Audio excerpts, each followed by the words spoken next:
Ethiopia ಪ್ರವಾಸದ ವೇಳೆ ಪ್ರಧಾನಿ ನರೇಂದ್ರ ಮೋದಿ ಇಂದು ಇಥಿಯೋಪಿಯಾ ಸಂಸತ್ತನ್ನು ಉದ್ದೇಶಿಸಿ ಮಾತನಾಡಿದರು. ಈ ವೇಳೆ ಪ್ರಧಾನಿ ಇಥಿಯೋಪಿಯಾ ಸಂಸತ್ತು ಜನರು ಮತ್ತು ಪ್ರಜಾಪ್ರಭುತ್ವದ ಪಯಣದ ಬಗ್ಗೆ ಅಪಾರ ಗೌರವವಿದೆ. ಭಾರತದ 140 ಕೋಟಿ ನಾಗರಿಕರ ಪರವಾಗಿ ಸ್ನೇಹ ಮತ್ತು ಸಹೋದರತ್ವದ ಶುಭಾಶಯಗಳನ್ನು ಕೋರುವುದಾಗಿ ತಿಳಿಸಿದರು. ಇದೇ ಕಟ್ಟಡದಲ್ಲಿ ಇಥಿಯೋಪಿಯಾ ದೇಶದ ಕಾನೂನುಗಳು ರೂಪುಗೊಂಡಿವೆ.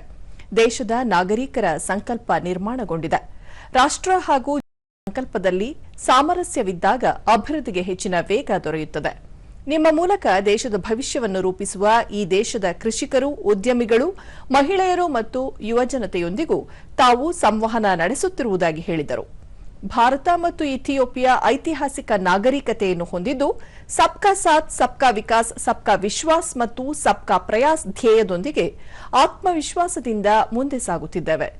ಮಾತೃಭೂಮಿಯ ಕುರಿತು ನಮ್ಮ ಭಾವನೆಗಳು ಸಮಾನವಾಗಿದ್ದು, ಭಾರತದ ರಾಷ್ಟ್ರೀಯ ಗೀತೆ ವಂದೇ ಮಾತರಂ ಮತ್ತು ಇಥಿಯೋಪಿಯಾದ ರಾಷ್ಟ್ರಗೀತೆ ಎರಡೂ ಸಹ ಭೂಮಿಯನ್ನು ಮಾತೆ ಎಂದು ಉಲ್ಲೇಖಿಸುತ್ತವೆ. ಅವು ನಮ್ಮ ಸಾಂಸ್ಕೃತಿಕ ಪರಂಪರೆಯ ಕುರಿತು ಗೌರವದ ಭಾವನೆಯನ್ನು ಇಮ್ಮಡಿಸುತ್ತವೆ ಎಂದರು.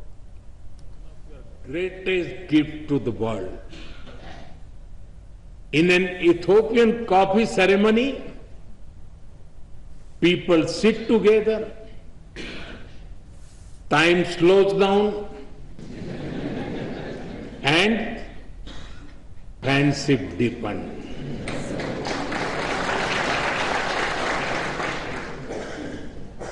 In India too, a cup of tea is an invitation to talk, to share, to connect. And just like Ethiopian coffee and Indian tea, our friendship is brewing strongest. Today, I stand before you among sisters and brothers with a deep sense of gratitude and bright hope for the future. The future is calling, and India and Ethiopia are ready to answer. Honorable members, as I conclude, I give you my word that we will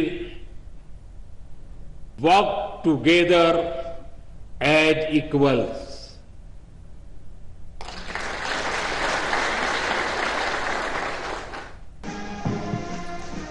Bharat ಮತ್ತು Ethiopia 2000 ವರ್ಷಗಳಿಗೂ ಮುನ್ನವೇ ಜಲಮಾರ್ಗದ ಮೂಲಕ ಸಂಪರ್ಕ ಹೊಂದಿದ್ದವು. ಹಿಂದೂ ಮಹಾಸಾಗರದ ಮೂಲಕ ಉಭಯ ದೇಶಗಳ ವ್ಯಾಪಾರಸ್ಥರು ಸಾಂಬಾರ ವಸ್ತುಗಳು ಮತ್ತು ಚಿನ್ನವನ್ನು ಸಾಗಣೆ ಮಾಡುತ್ತಿದ್ದರು. ಈ ಮೂಲಕ ದೇಶಗಳ ನಡುವೆ ವಿಚಾರಧಾರೆ ಮತ್ತು ಜೀವನ ಶೈಲಿಯನ್ನು ಸಹ ವಿನಿಮಯ ಮಾಡುತ್ತಿದ್ದರು. ಭಾರತದ ಧೊಲೇರಾ ಮತ್ತು ಅಡಿಸ್ ಅಬಾಬಾ ಕೇವಲ ಬಂದರುಗಳಾಗಿರಲಿಲ್ಲ, ನಾಗರಿಕತೆಯ ನಡುವಿನ ಸೇತುವೆಗಳಾಗಿದ್ದವು. ಇಂದಿನ ಆಧುನಿಕ ಸಮಯದಲ್ಲಿ ನಮ್ಮ ಸಂಬಂಧ ಹೊಸ ಯುಗವನ್ನು ಪ್ರವೇಶಿಸಿದ್ದು, 1941ರಲ್ಲಿ ಇಥಿಯೋಪಿಯಾದ ಸ್ವಾತಂತ್ರ್ಯ ಹೋರಾಟದಲ್ಲಿ ಭಾರತದ ಯೋಧರು ಪಾಲ್ಗೊಂಡಿದ್ದರು ಎಂದು ಹೇಳಿದರು. ಉಭಯ ದೇಶಗಳ ಸಂವಿಧಾನಗಳು ಸಮಾನ ಭಾವನೆ ಹೊಂದಿವೆ. ಜಾಗತಿಕ ದಕ್ಷಿಣ ವಲಯದ ದೇಶಗಳು ಎಲ್ಲರಿಗಾಗಿ ಎದ್ದು ನಿಲ್ಲಬೇಕು, ಎಲ್ಲ ದೇಶಗಳು ಪ್ರಗತಿ ಹೊಂದಬೇಕು ಎನ್ನುವುದು ಭಾರತದ ಆಶಯವಾಗಿದೆ.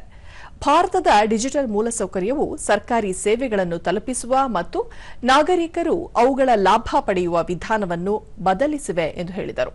ಇದಕ್ಕೂ ಮುನ್ನ ಇಂದು ಪ್ರಧಾನಿ ಅಡಿಸ್ ಅಬಾಬಾದಲ್ಲಿರುವ ಆದವಾ ವಿಜಯ್ ಸ್ಮಾರಕಕ್ಕೆ ಭೇಟಿ ನೀಡಿ ಹುತಾತ್ಮ ಯೋಧರಿಗೆ ಗೌರವ ನಮನ ಸಲ್ಲಿಸಿದರು.